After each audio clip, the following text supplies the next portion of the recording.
Yeah, I'm recording this on January 2nd of 2021, season 2 of the 20s. Lots of people were talking about, oh, 2020 is finally over. And now it's 2021, things are going to be better. That's just about how some people look at time. I had a pretty decent 2020. There was a lot of things going on, but things always go on. It's just the different amounts of documentation and awareness we have to certain things. And that continues to increase the ability that we have to actually understand things. And problems occur not because of what X is, because of how you define X. So there's many things that happened, but many things always happen. Let's say you were in a coma for the whole 2020. How much different would your year be from the start towards the end? Let's say you were in for 365 days and you just woke up today. How much different would your life actually be? Like, I guess personal life, your body could have, but just in general, your awareness of the universe, of the abilities of the things for you to do. Those are the kind of things that I kind of think of. When I think of the news, when I think of a story coming up, I think, okay, before I take this story as a major thing, if I had not heard about it for the next 3 days, for the next week, how much would this story, this actual thing, have affected my life? And then on the inverse, there's certain things that I know are coming up. I know there's certain things I might have interest in. And then when the thing comes up and that occurrence happens, and I think, what if I had paid more attention to this about 3 days before, or a week before, or a month before, researched and looked into it? How different would my actual expectation of what happened be? So having opened up with that, I'm going to be discussing in this three different articles or locations, some three different pieces of information that I think are important for anybody who is somewhat interested in what's going to happen upcoming here in January 6th in the United States of America to finally accept the electors in their electoral college process of electing the president of the United States of America, and then actually say at that point, that's when the person is officially, legally, by the system, the president elect for the next 4 years in the United States of America.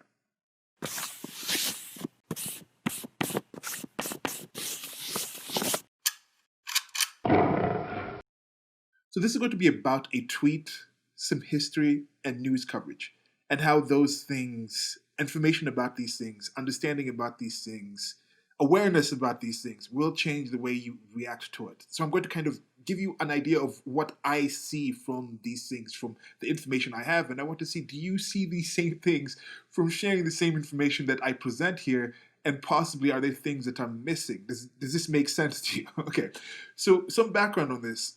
For me, I've lived in different continents, different countries, and I'm making a concerted effort to actually look and see which country is better to live in. Why is the United States of America positive? What are the things I like about that place? Why would I want to live there? Why would I want to be a citizen of that place? Now, I think there's a lot of people who are just born into the places that they live, and they don't really take the time to analyze it that much because it's what they're in. Just think about this in general. If you have the choice, people are normally born into certain your relatives. You're born into that your immediate family. You don't really have too much of a choice, and so you might not analyze that as much as if you're going to marry somebody new or make new friends. You're going to go and look. Okay, those people I have to research and see why should I do this. If I'm moving from my town, if I'm moving from my city, people normally do a little more research on how that city is, how life is in that place, rather than the inverse. Or maybe they don't. I don't know. Maybe that's just me. But that's something that I think I've done. I read the US Constitution recently because I was thinking most people commenting on US politics don't really seem to understand what it is. I didn't really understand what it was that much when I was younger, and I would comment on it a little more living in the United States of America. But then I took some time to actually go in. I was developing an own story of mine, an own universe, and I was thinking, okay, if I'm going to have forms of government, which form of government in the world would I want to actually run in this actual universe that I'm creating? That made me go more into politics, more into understanding different things, and it just led to a big rabbit hole. And I think it's led to a better life for me, a better understanding of just the way things are. So with that in mind, with this coverage that's been going on of the contestations of the election in the United States of America, this recent presidential election, it's just interesting seeing the different changes and the way some people talk about certain things that they talked about in a different way. I'm like, do you even understand what you're talking about? Do you understand the words that are coming out of your mouth? Do you hear yourself? Or is this intentional? Is this unintentional? What are you doing? What are you actually perceiving here? And I think depending on your premises about what people are thinking and what people know, don't assume everybody thinks and knows the same thing you do about the same actual things that have happened. Like what happened, happened. Whether we find out about what actually happened, it's happened anyway. One thing we can do is be better informed about the things we let affect us. And to do that, we have these acquired ignorance destruction systems and these human information vectors. the internet, the computers, the way we talk, social media networks. These are just tools for us to communicate certain things, to get certain information. And depending on what you focus on, depending on what you take in, it could affect you. For example, this last minute that I've been talking, recording this, 100 people have died. I don't know a single one of them. But there's other people out there who know that person, who know those people. There's other people out there who care about these people, who are aware of these people. Those people are dead already, but they might not know that person is dead. They might be able to find out. Maybe one of those 100 people is somebody I know, and then eventually I'll find out a day from now, a few hours from now, that, oh, this person actually died during this last minute. I don't know that information, but with the internet, with increased amount of information, I'm able to actually go online and search, and I might be able to find some of those people that actually died in this last minute. And then I can focus on their story, and it could get me down in different ways. I could just be like, wow, this is part of the internet. I could think, wow, this is a horrible way to start 2021 compared to 2020. I wasn't checking the death toll a day. Like, I didn't have this information back in 2020, and now I'm good to get depressed by this. You could think that. Or you could go to a site like the World Counts over here and you can see also the number of births. And you also have a situation where there's also about 250 births every minute. I could go to a site like the World Counts and see that, okay, so right now it's about 659,835, 39, 34, 47, 40, 50. So as I'm counting, the number is just going up. There's an ongoing counter for the number of births. So for these people, that's the number of births this year. For these people, 2021 is the best year of their life because it's the first year of their life. Okay, you can count the thing like being gestated, but it's the first time they've actually been born outside, living as an independent, relatively independent life form. That's the best year of their life. It's the only year of their life as well. But for some people, they thought, okay, 2020 was the worst year ever. Like, oh, 2021 is not going to be the best, and they think they've turned over a new leaf. And then for other people on the same site, 282,461 to 64, 65, 66, 67, 69, 71, 72. Those are the number of people that died. So for them, 2021 might have been the worst year ever because that's the year that they died. Now that, of course, doesn't take into account the condition of life that they had and things like this, but maybe for their loved ones, for the ones who cared about them, it's definitely for them some horrible way to start off the year. So just the information is the information. We have access to the information now. The things that have happened have happened. You can just look at just the numbers, just the information, and then when you add other emotions and you add other understanding and you add other feelings into the things, like right now when you just look at these things and the actual toll, the number of the population going up, it's saying 7,870,665,851, 52, 54, 56, 57. That's the world population. All of us, all us Earthlings on this planet, spaceship Earth, spinning around, rotating around, spinning around and orbiting our sun Sol. Like that's us right now. That's the knowledge that we have right now. But each of these people probably has different. Definitely, we're diverse beings. We have different information and access about different things. We're all existing at this given time, but perceiving existence that we all are in myriad of different ways. In 7,870,000, no, 7,870,665,962 now, 65, 66, 68 different kinds of ways. That's what's going on. So with that, let me now get into the whole situation that's coming up with at least, I think at least we're going to have I would say at least 50 million people who are going to be focused on what's going on in the United States of America, making the choice to be directly focused on the ongoing in Washington, D.C., in the United States of America on January 6th. And at least 50 million people will feel that they know enough about what's happening in there to actually have certain expectations of what they want to see happen after. At least 50 million. Now, there's going to be a lot more than that 50 million discussing what happens after that. There's going to be a lot more of those 50 million, than the people who are discussing after that will be affected by what happens on that day in the following weeks, in the following days, in the following hours, in the following years for sure. That's something that I think I'm rather confident about. And now we're to get into the nitty-gritty of this. On the screen, there's been a speed drawing of, you're watching the video version of this, of George Washington, the first president of the United States of America. And that is part of the history. That's part of me going back to reading the Constitution. That's part of me getting the understanding. That's part of why this country is the way the country is right now. Is this the end of America? Is this the start of something new? Is this the middle part? Where are we in this situation? Why is this country so important? Why is this presidency position so important? How many people were focusing on the actual way George Washington became a president, the actual initiation of the country? How many people actually thought from there that country would have the effect it's had on the world to get to the point where this far in the future, in the relative when you look at the actual age of the earth, it's relatively not that long. So let's say you look 350 years in the future. What will January 6th be like to the people 350 years in the future? Will America still be there? How important, how will people be speaking about the person who becomes president after this January 6th situation, after this contested election? Will they be spoken of in the way that George Washington is spoken of?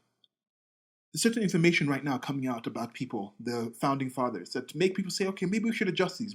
They just took down a Abraham Lincoln statue where he's standing up, and then there's a black man coming, kind of looking up, crouching up on one knee, looking up to him. It's supposed to be about the emancipation of slaves, and if you're like, Abraham Lincoln was actually racist and things like this, and all these things are talking about these things. So there's this more information coming out, and then kind of a reimagining, not necessarily just a reimagining in the 1619 project kind of sense of it, but this is a situation where they're going back in and saying, okay, we need to treat this in a different way. We need to get this out. We need to actually adjust our actual approach to this content, to the way these people are, to the way we look at these people. But now I think we live in a different time where there's still a lot more information about the actual people that are in there. How much information do we actually know about Joe Biden and his family and his personal beliefs versus Donald Trump and his family and his personal beliefs? How much actual news coverage has there been about Donald Trump's actual administration, the things he said, the things he's done, the understanding of that? How much do we have with Joe Biden being a 47-year politician with his previous history and things like that? How much is actually being covered about the things? How much will change? How much different will these people be viewed 350 years from now? Will there be statues to either person? I don't think it will take 350 years. Let's say they even have statues up for it to be a situation where you get enough information for people to say, okay, we need to take those statues down. This is just the way information is happening. I think we're going from this information age and leading into the age of understanding. And that's been a long preamble. Thank you very much for listening. I'm going to get into that right now. As I mentioned, I have some tabs set up. If you're watching the video version of this, I'm now going to switch to the one where there's tabs on the screen. I'm going to try to work my way through it in some kind of narrative, trying to communicate what I was seeing with these, why I'm putting these stories together, and the information that's coming to me. I'll try to explain them for the people who might just be watching this or just listen to the audio version of this.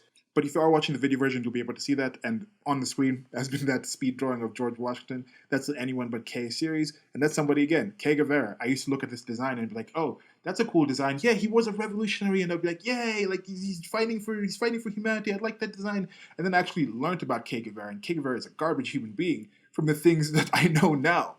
But people still wear him. I look at most of the people wearing the Che Guevara shirts, I don't think they know who he was as an individual. So they wear the shirt because it's a cool shirt. They think, oh, we're resistance, we're rebels, we're doing this.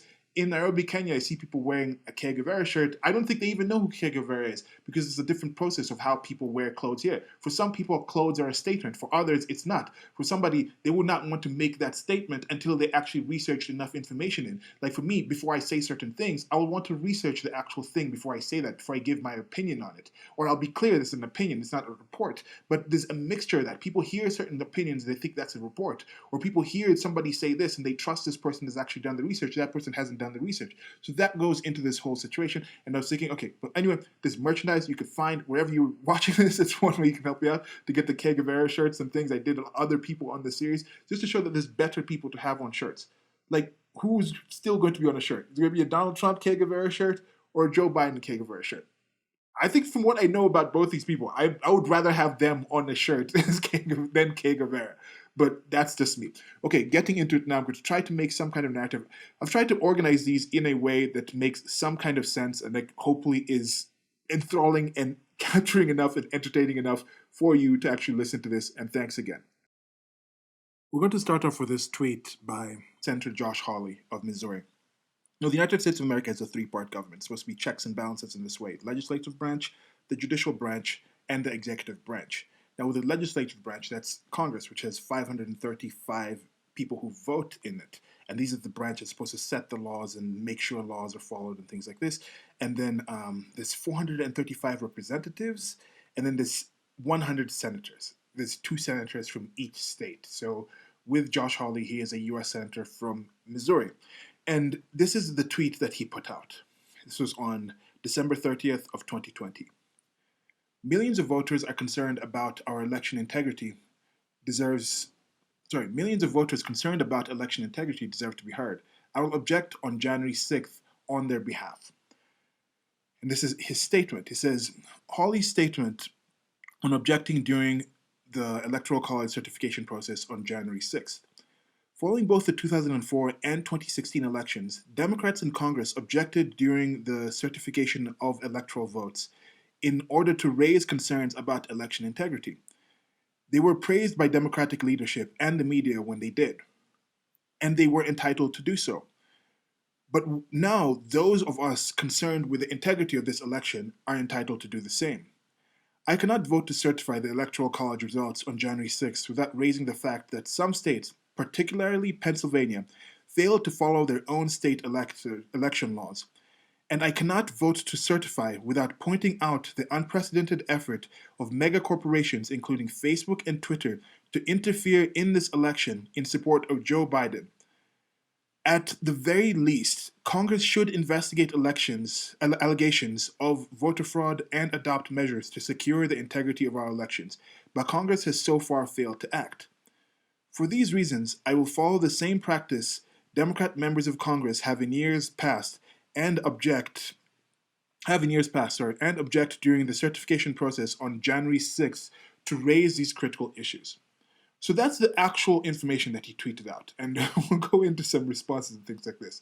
But let's just break down some of this information so we can get an understanding of what exactly is going on here. What is happening? It's a simple objection. So is this unprecedented? Has this never occurred before? What happens when this happens before? And here we're going to go to History and Art Archives. This is from the History of the House Gov. I think it's the governmental site talking about electoral college and indecisive elections. This is from the United States of America. So this is what might happen when this actually happens. You can read it also in the Constitution to get the actual better idea of the actual details. I have audio readings of both just reading straight through the Constitution and also giving my thoughts and comments on that if you'd prefer to do that in the video version, or you can read through it yourself. I think if you haven't read it recently, and you are interested in U.S. politics, I think it's a good thing to do. It takes about probably 45 minutes to read through the entire thing in the 27 amendments. So yeah, go ahead with that. Okay, so here we go. Electoral College and Indecisive Elections. And this is by U.S. Constitution, Article 2, Section 1, Clause 1. And if there be more than one who have such a majority and have an equal number of votes, then the House of Representatives shall immediately choose by ballot one of them for president. You can see here choose already, C-H-U-S-E. That's spelling for choose, which is now C-H, is it C-H-double-O? Yeah, C-H-double-O-S-E. Isn't that even that one? Like, do you use the double O or do you use the S? I would prefer we use the C-U. So, like chose would just be C-H-O-S, and then choose with a U, I think should be this, instead of the W, double O. But anyway, so with some of these things, is it too difficult? Is this too complicated for people to understand what's going on with this entire process? For some people, it seems to be, because I'm like, okay, I can read this information. I think other people might be able to understand this information as well. Okay, so here we go. The founders struggled for months to devise a way to select the president and the vice president. Governor Morris, different spelling for governor here as well, a delegate from Pennsylvania, compared the Federal Constitutional Convention's debates on the issue to the Greek epic, the Odyssey. When this article was under consideration in the National Convention, it was observed that every mode of electing the chief magistrate of a powerful nation hitherto adopted is liable to objection, Morris recounted in an 1802 letter. And I think this is good. It's positive. I think most people would be glad to understand there is a process that if there actually is an election that they consider to be contested, to be illegal, to be some shenanigans, some issues, some fraud and things like that going on, they would want a way to address that. And that is something that I think people on both sides of the aisle, definitely many Democrats for the last 4 years, have been openly objecting to the election of Donald Trump and hoping there was a way to get him out of there. Because even once they're in, you can impeach the person once the person's in. There's the 25th Amendment, people saying, okay, he's not mentally stable to do this, so we need to remove Trump. There's other ways to do it. You don't just have to go and just accept this dictator, this despot who's been in there in nefarious means. There's ways to address the situation that are not necessarily completely violent, and I think that's a positive thing. Constitutional framing. So various methods for selecting the executive were offered, reviewed, and discarded during the Constitutional Convention. Legislative, direct, gubernatorial, electoral, and lottery. A decision resulted only late in the convention when the committee of it's again committee. Sometimes I say committee. I go through back and forth. So committee of detail presented executive election by special electors selected by the state legislatures. This compromise preserved states' rights, increased the independence of the executive branch, and avoided popular election. In this plan, Congress plays a formal role in the election of the president and the vice president.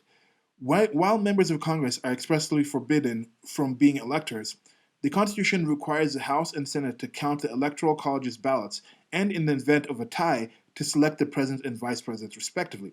Now, this is what people who are supporting Trump, who are hoping this is his chance. It's a Hail Mary chance, but Hail Marys sometimes do win games.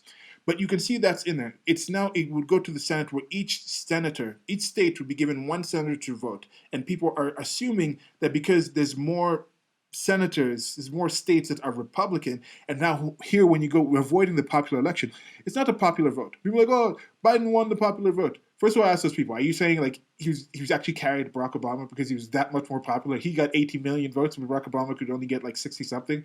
So Biden was actually carrying him. Is that what you white people are saying? I don't think that's what you say. But anyway, that's a tongue-in-cheek stuff in there. But anyway, you look at the thing. How many counties? Let's say you look at counties.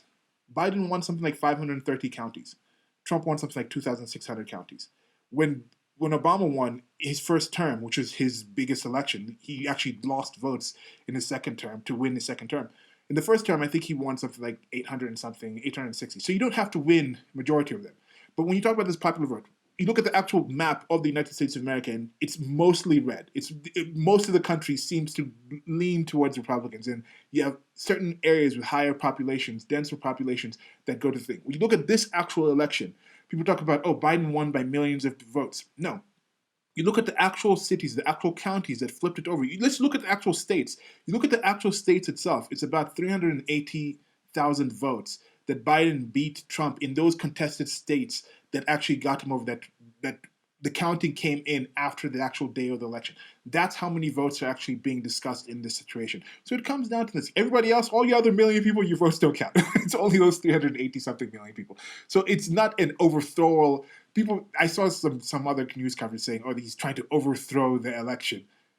The election is not an individual sitting in some position of power that you can overthrow. He's not some king or some despot. No, you can overturn. It's not even overturning, because the actual results haven't been accepted yet. The contest isn't completely over in that kind of sense. So anyway, so the House decides in 1801. These are some of the times it's actually happened. The provisions for electing the provisions for electing the president and the vice president have been among the most amended in the Constitution. Initially, electors voted for two individuals without differentiating between them between the ballot for president and vice president. The winner of the largest block of votes, so long as he was a majority of all the votes cast, would win the presidency, and the individual with the second largest number of votes would become the vice president.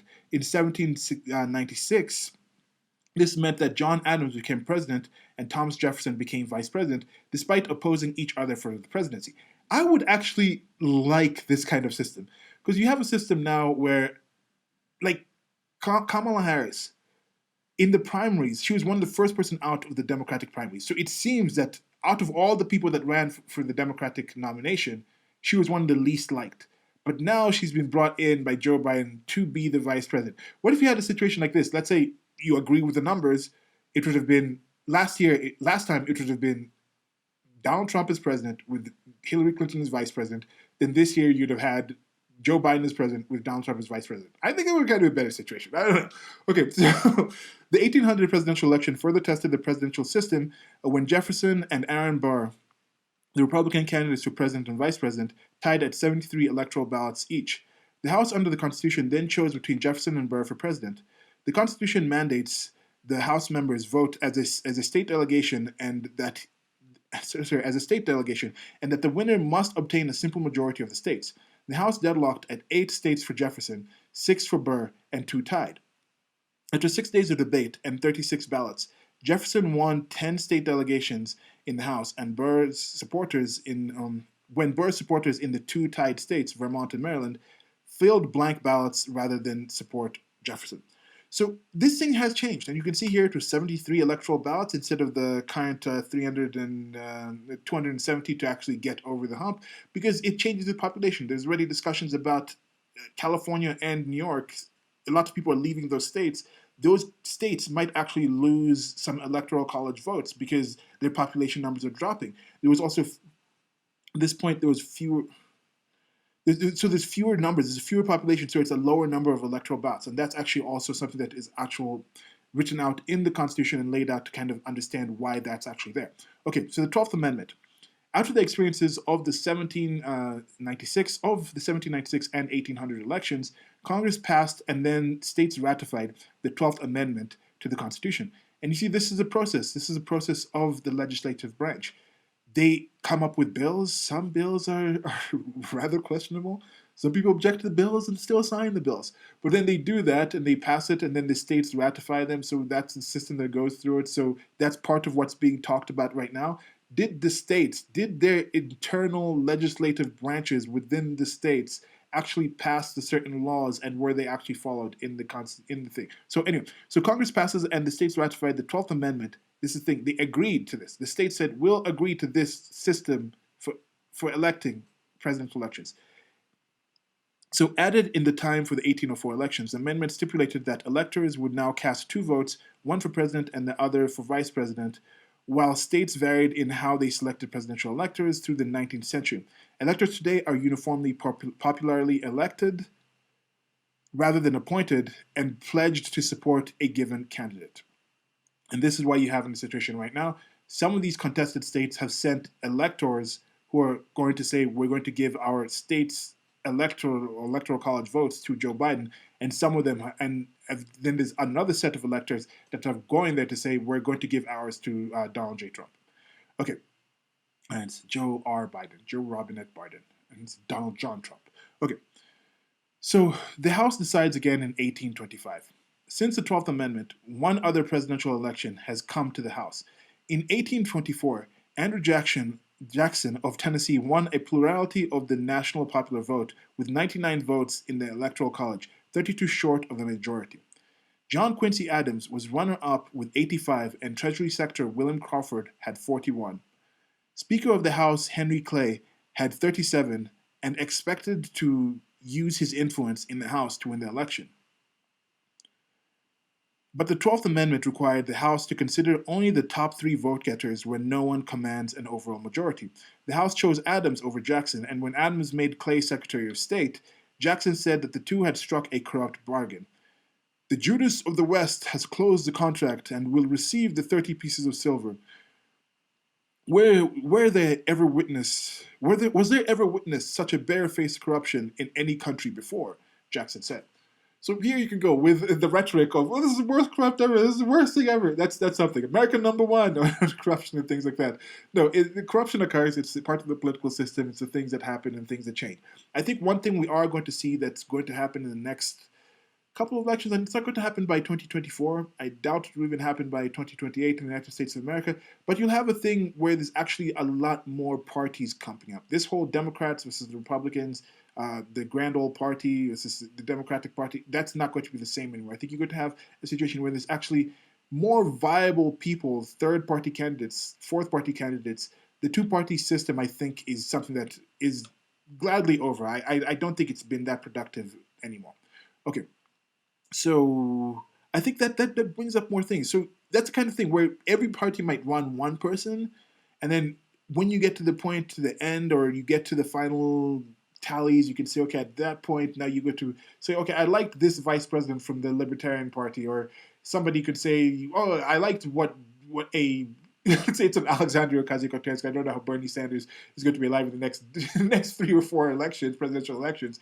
And Alexandria Ocasio-Cortez could be running on a certain platform, and she could get maybe, I don't know how popular she would be at that point if you have the electoral college still there. Maybe she gets 3 or 4 states. So she has maybe 40 electoral college votes, and somebody else has maybe 200 or something, or 200 and something, and then they say, okay, we'll get this person. Let's get Alexandria Ocasio Cortez onto our ticket, and then she brings her 40, and that puts me over the 270, and then at that point I'm going to go. Or he says, okay, I'll have Alexandria Ocasio Cortez come in as vice president. Then I'll have this other person who got 30 electoral college votes come in as secretary of state, and then those people will pledge their electors to that person who had the 200, and then that person with the 200 will be able to get over the 270, and then they be able to be president at that point. There might be something where you see something like that kind of happening in the United States of America if the current system still stays fast as it is. That's my kind of projections of what's going to happen.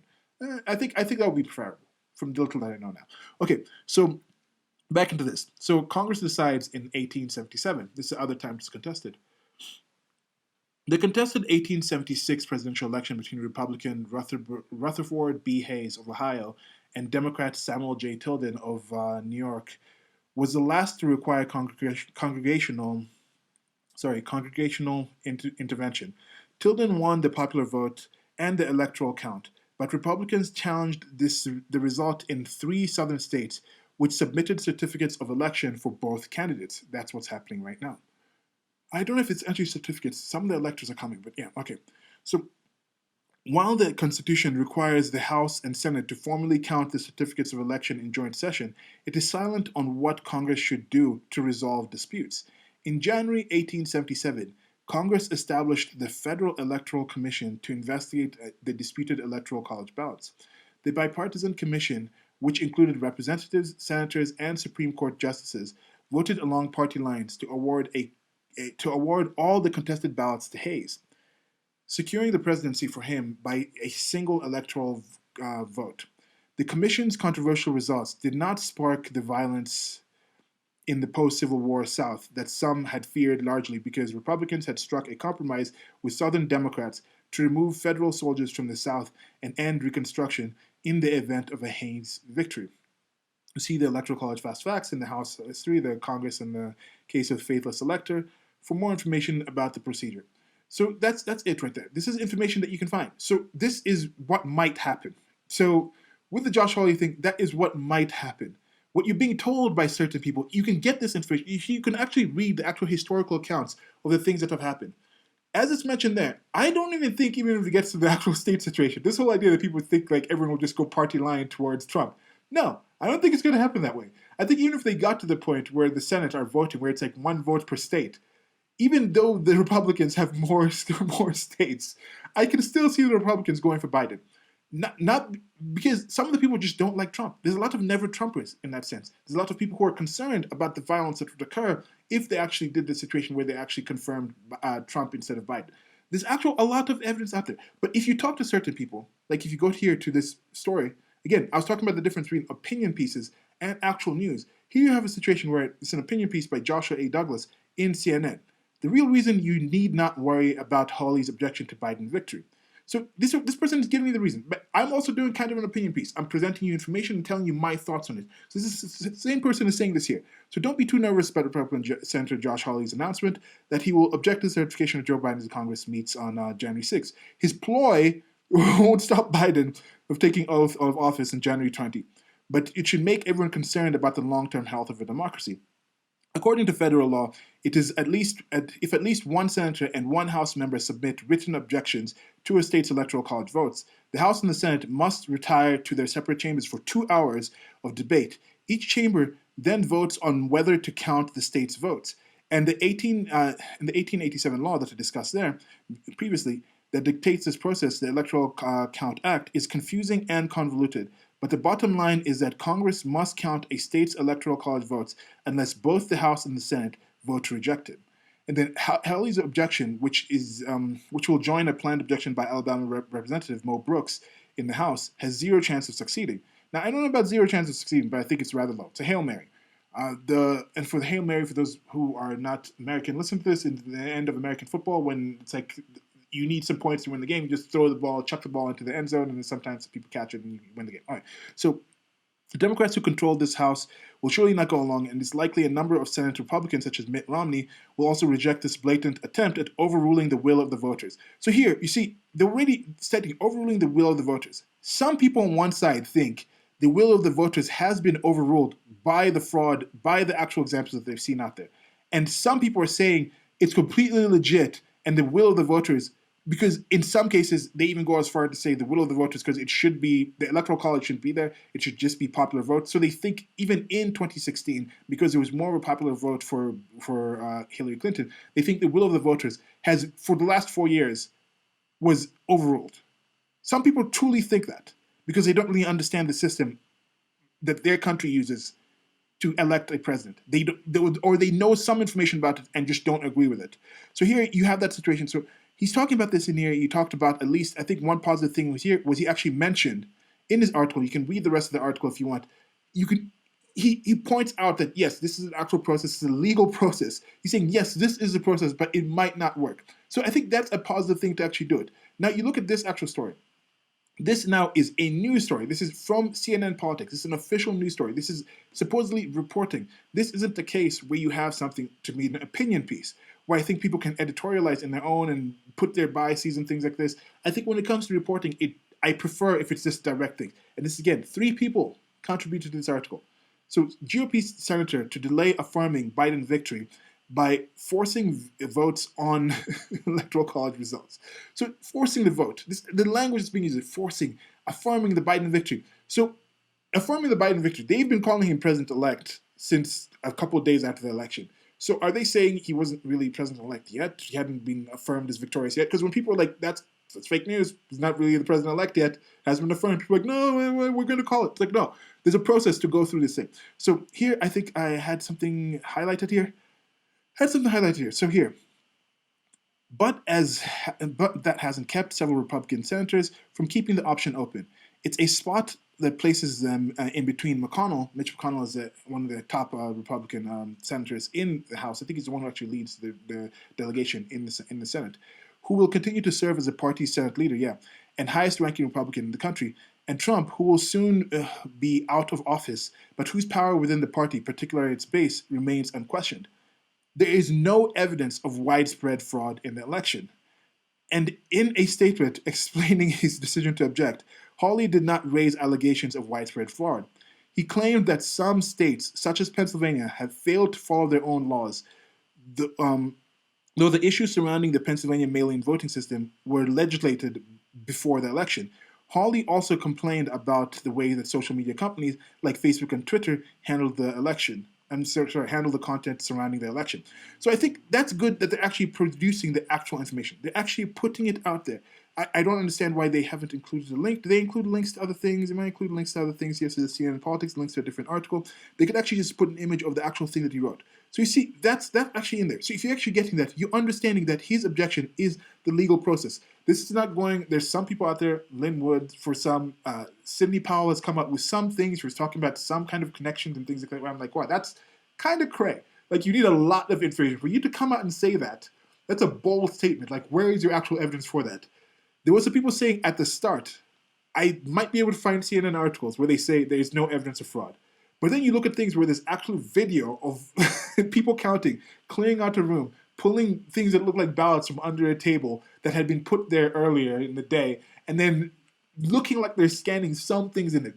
I've said before, they could have been scanning Yu-Gi-Oh cards. They could have been doing flyers for their local events, and they could be doing all kinds of things. But it looks like ballot stuff. To say there is no evidence of fraud, there's definitely evidence of fraud. And then people come out and say, okay, there is fraud. It's not widespread fraud enough to actually turn an election. So do you need widespread fraud? You don't need widespread fraud. As I mentioned, Joe Biden only won 540 something, 550, let's say 550 of the states. No, it's 550 states. Yeah, 550 of the states out of the thousands of states there. And it was a couple of cities, couple of counties in a couple of states, in a couple of cities, with a couple of major cities, were the ones that technically flipped the entire state over. So when you're talking about those 350,000 or so votes, you don't need widespread fraud to actually be significant. And when they talk about certain situations, one death is too much. Is one voter being disenfranchised too much? Or in that situation, no, it has to be hundreds of thousands. So what is the actual status that you're setting there? Now here, this is another article I think it's good to check out. As he was talking about here in his actual article, Josh Hawley talked about how there actually are reasons. He said other Democratic members have done this, and it was covered in a different way by CNN. So 11 times VP Biden was interrupted during Trump's electoral vote certification. And this is back in January 6, 2017. And as I've mentioned, the Democrats have done this to Trump's election. They did it to, I think, both times George Bush Jr., George W. Bush was in there.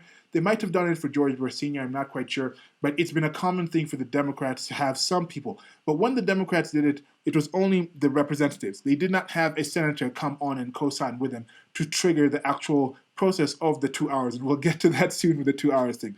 Okay, so here we go. So Vice President Joe Biden presided over a joint session of Congress on Friday, where members officially tallied Electoral College votes from 2016 presidential election. President-elect Donald Trump's 304 electoral votes were counted without incident. And I think that's close to what is being attributed to Joe Biden in this election. That's going to come up now. So that's kind of an interesting thing going back and forth with that. So weren't counted without incident, however. During the course of certification, House Democrats tried to object to Electoral College votes from multiple states, with Biden gaveling them down for failure to follow the rules. Now you see, these are the rules, using the process in there. Objections to the votes needed to be in writing and signed by both a member of the House and a member of the Senate. Every House member who rose to object did so without the senator's signature. Now look at the language already being written there versus the combative language that's being used. This is interrupted during Trump's Electoral College certification. It's just an interruption. It's not a bad thing. Then here you have delay affirming Biden victory by forcing votes of Electoral College results. I mean, come on. You have here with an opinion piece here, the real reason you shouldn't worry about Hawley's objection to the election. Then they talk about overturning the election, like the health of democracy. Was this person saying a similar thing about these Democratic people? I don't know. So here we go. And they're giving people, each of them, just one sign, giving the image. How many people watch this? How many people heard about this? How many people know about this? How many people are saying that right now the Republicans and Trump are trying to destroy our democracy? Actually heard about this, are actually aware about this. So I'll go through every single one of these and then get close to the end of this video, of this presentation, of this talk. Okay, so Rep. Jim McGovern of Massachusetts rose to object to the certificate from Alabama. The electors were not was not lawfully certified, especially given the confirmed and illegal activities engaged by the government of Russia, McGovern said. Biden denied McGovern on the grounds that he did not have a senator's signature on his written objection. You see here? It's because of the signature. Not because of Russia, not because of the claim that the government of Russia was somehow messing with the election. And remember, when they're talking about the government of Russia here, the actual influence of it, here you can see in Josh Hawley's statement, he talks about the influence that Twitter and Facebook had. And Twitter and Facebook, one key example was there was a leak of, supposedly, no, it wasn't even a leak. It was a laptop. Hunter Biden, Joe Biden's son, had a laptop and he left it on some place to get the laptop fixed. That laptop he didn't come to pick up the laptop. That person who was fixing the laptop took the data down and then he gave it to the FBI, and for like about a year, the FBI had it, wasn't actually reporting on it. Then he finally gave it to Rudy Giuliani and Steve Bannon and other people, and then they released the contents, and then it was a shutdown. On Twitter here, where I'm getting this tweet from, it was shut down. They said, we're not going to cover this. Oh, this is leaked content. That was hacked content. We don't cover hacked content. Oh, the New York Post, it's people coming out saying, oh, that looks like Russian intelligence. Yet, to this day, Joe Robinette Biden, and no one from the Biden camp directly, has denied the content that has come out from there. They're just saying, yeah, it looks like Russian information, it looks like Russian ops. There was people who are mentioned, and they will come out with actual screenshots of their actual back and forth correspondence with the person. Say, yes, that's actually me. This is me. This is my phone. Look at this, what I said to him. This person was here. This is what we did. People pretended like it was nothing. That was actually shut down. You post on Facebook, it's shut down. The New York Post itself, its actual Twitter account was shut down. You couldn't share that information.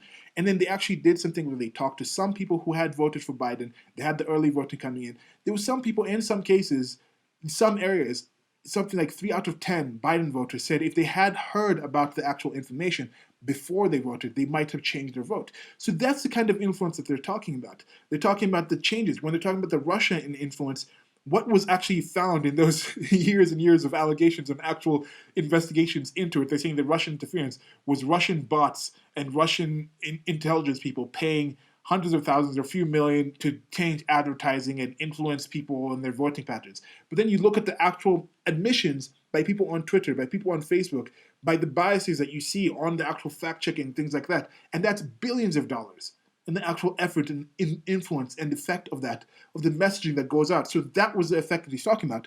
So here, when you have this person, Abby Guitar, saying something like this, are you really claiming that Facebook and Twitter interfered with the election? Are you suggesting that Facebook and Twitter hacked the polling machines or committed voter fraud via mail-in ballots? In what way did these companies interfere with the voting process? Why would you ask this if you're just trying to be a jagoff? Like, what's going on here? Because you can read what he actually said. Read what he said. Because he didn't mention Facebook and Twitter here. He mentioned Facebook and Twitter in the actual body of the article. Where did he say that? To interfere with these elections in support of Joe Biden. In support of Joe Biden. In support of Joe Biden. They didn't say anything about hacking machines.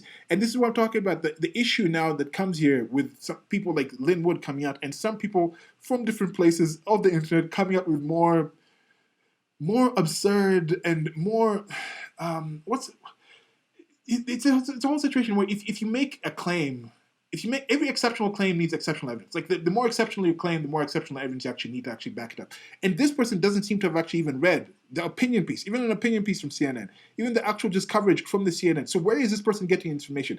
He's seeing a story of Lynn Wood talking about, or Sidney Powell, or someone talking about some Venezuelan connections, all these things and the hacking, and then thinking everybody who's talking about it is talking about that. They're not talking about some Facebook people had people hacking into the machines. No. Talking about advertising. Because he doesn't even understand. Does this person still understand what the Russia claim was? Does this person care?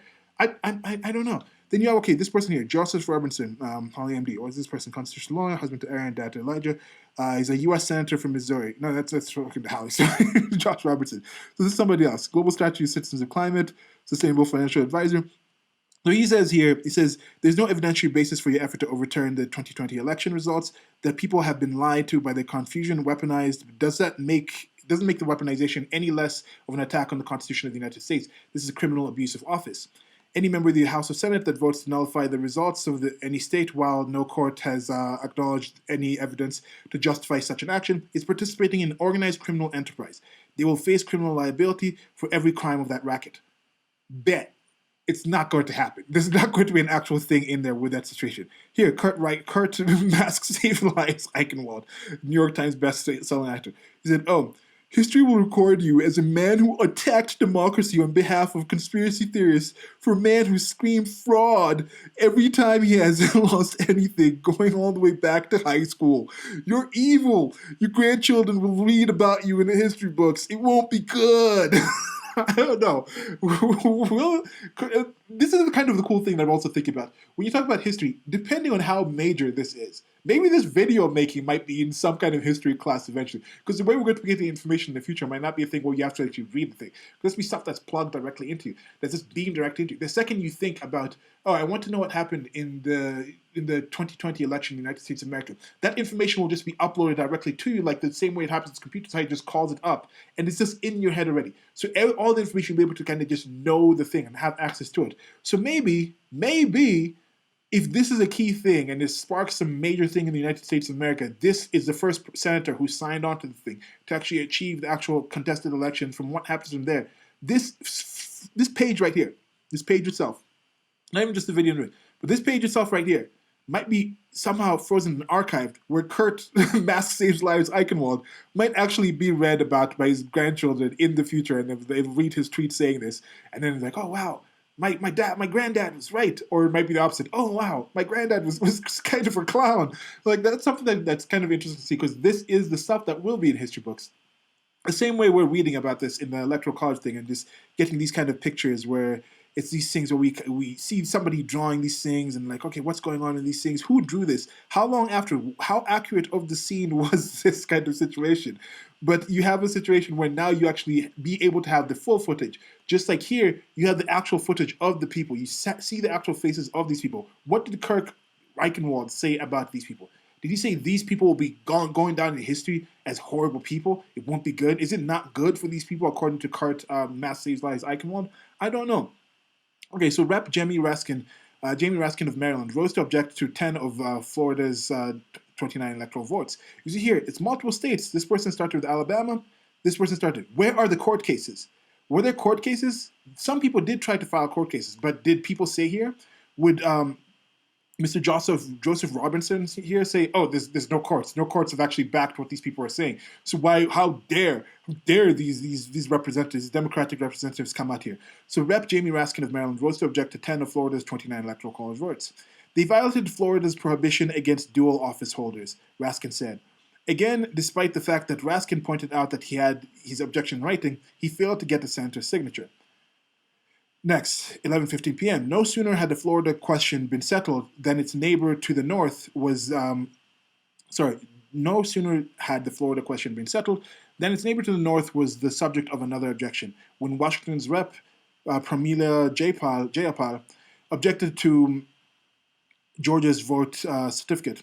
It's over, Biden told the congresswoman. So again, Georgia again is one of the contested ones. It's been a regular one. One thing that happened in Florida is they've had issues. The hanging Chad, the last one with, with George Bush and Al Gore, that was in Florida, and they did an excellent system of trying to figure out and get their system to be streamlined. And they had their numbers in. They had very little questions about what happened. It's not too many people bringing up the numbers in Florida right now, but because they fixed the system. So why is it certain states that are somewhat similar have different kind of issues where you're like, okay, this city right next to the state, this county in a similar state seem to deal with the same kind of numbers in the same kind of way. Why can't you actually have the numbers in this time? So there's some questions in there. So those are some of the questions that people have, some of the suspicions people have.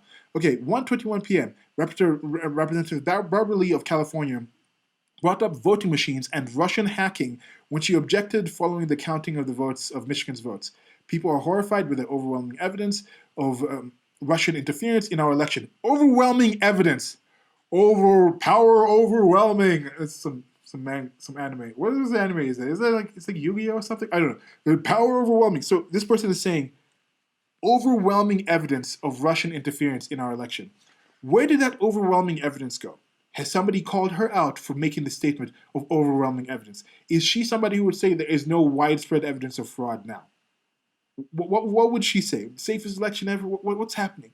Would she say that there was overwhelming evidence of Russian interference, but Trump's administration came in and did such a good job of securing elections that now it's the safest election ever? So would she praise Trump for that? Is that what she would say? I don't think so. So once again, her objection was denied by the lack of the senator's signature. They also turned off her microphone. So that might happen today. I guess she was talking out of turn.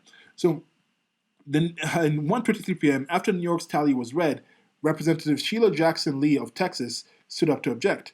I object on the massive voter suppression that included Jackson began.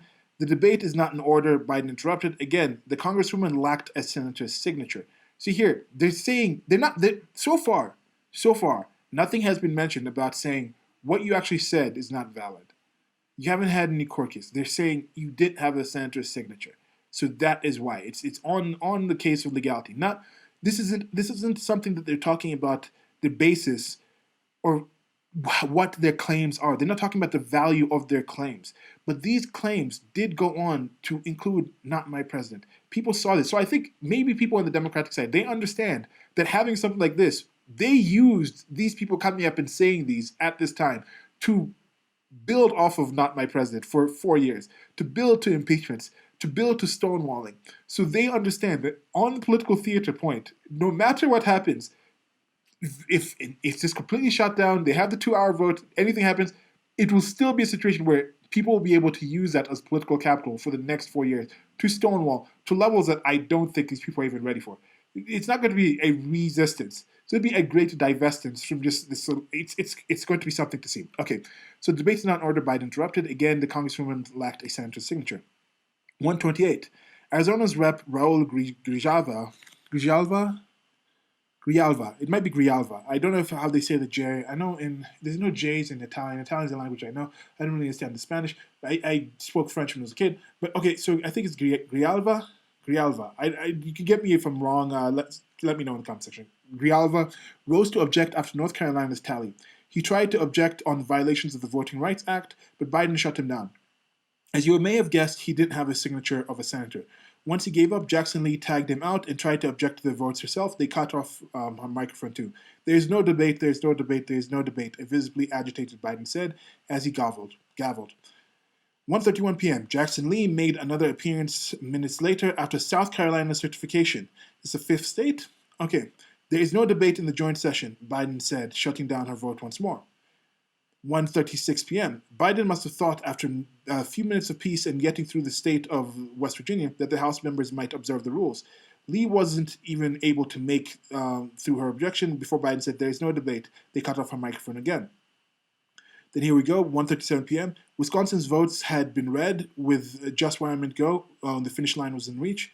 Jackson Lee once again tried to make an objection on the grounds of Russian interference into the election. The objection cannot be received, Biden said. And you can see here Maxine Waters. Maxine Waters here from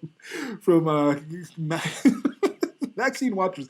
There's an actual video of her going out and saying, if you find those representatives in restaurants, go to them, confront them. She is a rabble rouser. And she's the one who's coming out here talking about how people are against, how people are trying to destroy the democracy. It's a mess. Political theater, she's one of the top political theatrics people in I've ever seen. So the final state's votes had been read. Then entered California Rep. Maxine Waters. Taking a playbook from her own book, she objected to the certification of George W. Bush's 2000 election. Waters admitted that she didn't have a senator's signature to her objection. I wish to ask, is there one United States senator who will join me in this letter of objection? Waters asked. Her voice is more shrill than that, but anyway. So, through House Speaker Paul Ryan's chuckle and boos from the rest of the chamber, it was clear that there was not. And here we have Biden, who says, 1:40 p.m., the states were counted, but three protesters started yelling from the visitors' gallery on the chamber. At least one of them was reciting the Constitution as he was taken away by security. Biden did not look thrilled, but at the end of the day, despite objections, Trump's election was certified by Congress. So this is one thing I'm asking. For the people who are objecting to this process going through, I will pay your objection some more salience if I can find you objection in the similar way you objected today to what happened here, to what happened to George W. Bush. But I will suspect that I will not be able to find quite that situation. I'll find people supporting this. I'll find people supporting and saying these were brave people, at least brave and stunning people who stood up in some way. Yes, this person who's reciting the Constitution, saying this is a constitutional process, it should have been done. I think this person was reciting it in support of the Democrats objecting and saying via the Constitution.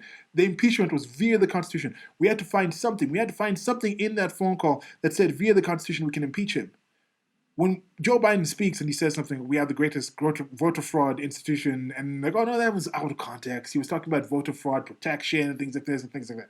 When he has an actual video saying, I talked to the person in Ukraine, and he told that person this person should be fired, and it's out. That's the context. That's another little thing in there. When you talk about the big guy in the emails, that's not the context. That's Russian kind of investigation. So there's that back and forth. That's I don't really understand. I don't really get where that comes from. But that kind of coverage, that kind of unfair coverage, that kind of biased coverage, that hypocritical thing, that the lack of consistency there leads to people having very different perceptions to similar kind of situations. So to finish off, let's go with this. This I think might be one of the most expensive tweets ever to exist. So with Josh Hawley, when he sent this out, this was sent by the Walmart account. Now, the Walmart account, and this is one thing that says something about just the people when you go on Twitter. Twitter it's a platform, it's a location. It's not somewhere where you go and say, okay, I get my information from different places and say, but you have to keep in mind the place that you're in. So when you're on Twitter, how many people are actually being heard on Twitter? Who are you getting? What's the demographics? They say this thing of the Pareto principle where it's like 80% of Twitter's actual tweets are done by the top 10% of users or something like that. And then even fewer of them actually get most of the interactions and things like that. So it's a rather small amount, but it does reach millions and millions of people. So when you have something like this come out, And you look at something like Walmart, which is a massive company. I think it was $532 billion in revenue in 2020. That was up from $519 billion of revenue in 2019. And you have somebody post something, and you look at the actual account. I think this account itself didn't really have that many. I think this account itself had maybe 100,000 or something people following, but this is the main primary account for the store when you go to like the actual Walmart big store. This is the one if you follow it. But a lot of people who use Walmart don't actually follow this account. They're not people who go on Twitter and oh, let's find out what Walmart's doing. It's not that kind of company. There's some companies that are more hip. It's more like individuals, more things like that have bigger following. Like you look at something like the NBA, its Twitter has a much bigger following because it's more in the social media. It's more of an interactive thing in that kind of sense. That's a product they sell. Here you go buy the things because they're cheap in Walmart or not. You're not going to come on to the actual account to see what is Walmart, this corporate account saying. So these corporate accounts, this is what the president said. Go ahead, get your 2-hour debate, you sore loser. And this did make the news because you look at, as I was mentioning, 2,000 and something states, 2,000 and something counties went to the Republicans. And then Walmart itself, when you look at the actual locations, you look at where most of the revenue is coming from, they're someone who's like, we need many locations. Walmarts are mostly in those red areas. So if there are supporters who would hear this, they would be against it. And that's what I'm saying. It's one of the most expensive tweets I've ever seen. Letter for letter, word for word. This could cost at least $1 billion a word in the revenue coming out in this next divestment. Whether Trump gets in, whether Biden gets in, there's people who've read this tweet and will no longer shop at Walmart for at least the next year, maybe longer. So that's billions of dollars in revenue gone from this tweet. Now, this is what Walmart said in response to that. Soon after, the tweet published earlier was mistakenly posted by a member of our social media team. We deleted the post and have no intention of commenting on this subject for certifying the Electoral College. We apologize to Senator Hawley for this error and any confusion about our position. Because Senator Hawley had responded back to them, was like, thank you. Thanks for your insulting condescension. Condescension. Thanks for your insulting condescension. Now that you've insulted 75 million Americans, will you at least apologize for using slave labor? And these are the questions of the goods coming from China and things like that. And there's a question. So this is a hit. This at this point, when I took a screen cap of this image, you can see how many likes it had. This story will keep going on. 75 million Americans. I don't like when people say this. I talked about this previously. People, oh, you've insulted 1 billion Muslims because you've insulted one person. Like, 70 million Americans. Yes, reportedly 75 million Americans, which is the biggest gain that any incumbent president has had in his tried to get the second term. Because I think Trump got about 65 million last time. It's almost a 10 million plus gain. Some of the people who did vote for Trump, reportedly, are actually against him. So 75 million Americans, I don't know if there's 75 million Americans who are completely supporting Trump actually doing this thing, but maybe it's going to the whole sensible thing. I mean, people on the political left do it, so in political theater, I understand what he's saying with this. People are like, oh, he's trying to disenfranchise 80 million voters by trying to overturn this. Because some people think Josh Hawley is trying to disenfranchise 80 million voters that voted for Biden by him objecting. So him coming back with that, I can understand that kind of posturing, that kind of mentality. But when you have the actual thing, this is an article from Business Insider. We're finishing up with this last thing. Walmart accidentally sparks battle with Senator Josh Hawley after a social media staffer calls him a sore loser, hashtag sore loser, on the company's Twitter account. So on Tuesday, Walmart's corporate account called Republican Senator Josh Hawley a hashtag sore loser on Twitter after Hawley said he's challenged the certification of the Electoral College vote. Now, with Josh Hawley, I have questions. The evidence that I've seen, I think it stands. It will help the country to have it put out there, to have more people actually see that evidence and understand there are some situations here. That if the evidence is so bunk, is so false, is so easily shown to be not real, you can counter that evidence. Or this is the thing, do people assume that people are too stupid to be able to actually understand that this is fake evidence? Or do people understand that they were able to tie the Steele dossier thing and spin that and make so much hay out of that, even though there was nothing actually there, even though they understand it's a fabrication, but they were able to take that little evidence and actually turn it into political. So they understand how people actually deal with politics, how many people are involved with politics without actually knowing too much about it. They just take these words. So I think in some case, the politicians, and I also understand there is some effect to that, but Josh Hawley did do this in a calculated sense.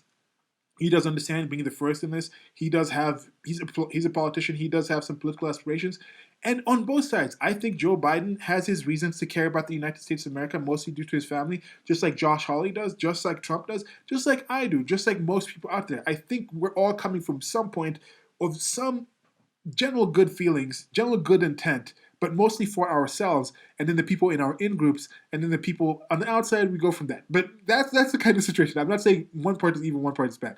But so that considered, and with that in mind, when you're talking about here, accidentally, Walmart accidentally sparks a battle. Media staff recalled him. They're talking about this. So let's see. Social media misstep sparked an unlikely battle between Republican Senator Josh Hawley and Walmart on Wednesday. On Tuesday, Hawley tweeted that he planned to object to the certification of electoral college vote on January 6th, citing baseless claims of voter fraud. Isn't that baseless? Experts say that the challenge is extremely unlikely to succeed. Experts have said a lot. Experts said there was going to be no actual vaccine by the end of the year. There's been a vaccine at the end of the year. The experts were talking about experts this, experts that. Experts is my favorite expert saying the things that I like to say. Okay, with President-elect, but as I said, it is unlikely to succeed regardless. I think it's a Hail Mary. The chances of it actually happening are very low. So, with President-elect Joe Biden's victory after President Trump confirmed President Trump was confirmed by Electoral College on December 14th. So Josh Hawley wrote the thing, get you two debates. So we removed the thing. They're responding there. I'm just going to get the things in here. But in general, I think, and it's mentioned here that Walmart CEO Doug McMillon congratulated Biden on winning the presidential election during a call with investors in November. So I wanted to wrap up by saying we congratulate the president-elect Joe Biden. McMillon said on a call with investors, we look forward to working with the administration and both houses of Congress to move the country forward and solve issues on behalf of our associates, customers, and other stakeholders. So you see, in this sense, like, of course, these people, the amount of money they make, the amount of control they're making, they're understanding that, yes, this is a system where they hire people to do other things. In this particular situation, I don't think anyone in Walmart, top brass, I don't think Walmart CEO Doug McMillon was sitting there thinking like, yeah, we need to have somebody said, like, he didn't call down and say, who's got a social media account? Get that person to send that out. That one, I completely 100% agree. That wasn't there.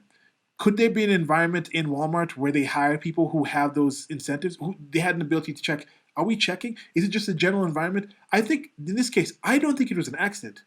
I think the person who sent this probably lives in a certain in-group where he or she, they are in understanding where they feel Trump is actually somebody who's evil or somebody who is harmful, who is destroying our democracy, who's attacking our democracy, and feels Josh Hawley is playing a part of that. And he's saying, yeah, you're part of these bastards trying to destroy our country. We need to save you from it. So he's thinking, he, she, they, let's say they're getting this job, and this job for them is maybe $60,000 a year for writing, for being on this social media platform, for being somebody in the marketing PR department of Walmart.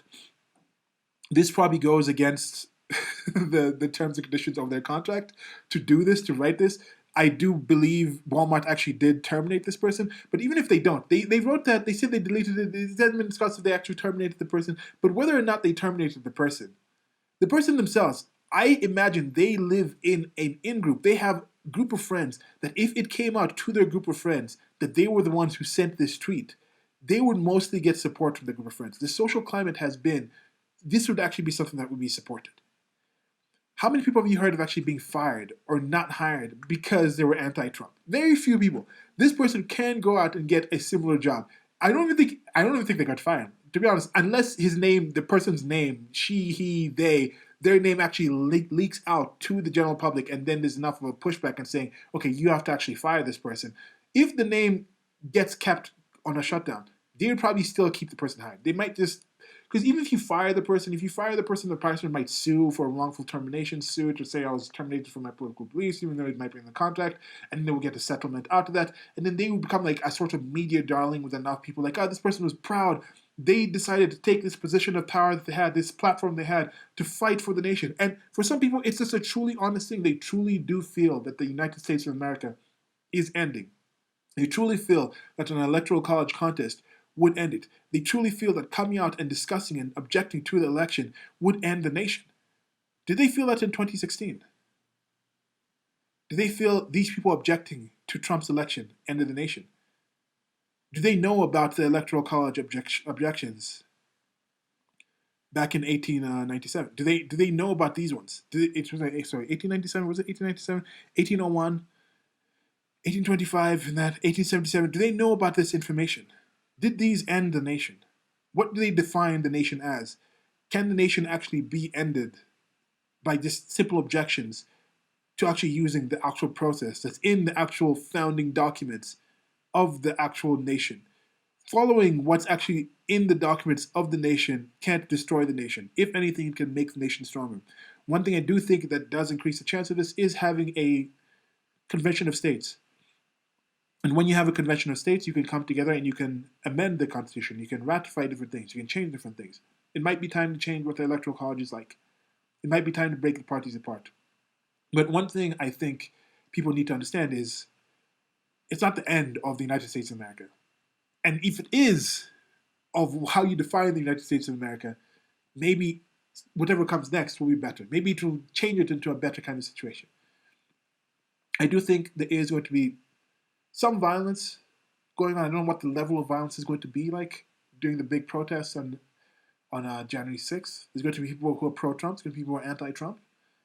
There's going to be more protests and events and things like that following the weeks after. So I don't think it's just going to be completely peaceful, and it will be mostly peaceful in the actual general sense, where it's just mostly peaceful. I think people in general are just pro-peace over violence. They'd rather do other things than be violent. The amount of people that actually want destruction, want violence, and actually engage in that thing is rather small. So in general, looking forward to this. I hope you've enjoyed me reading this information. This is information that I wanted to know anyway and understand. So just walking you through this, seeing where I'm at, and sharing this stuff, and then whoever decides to take the time to listen to this, I appreciate it.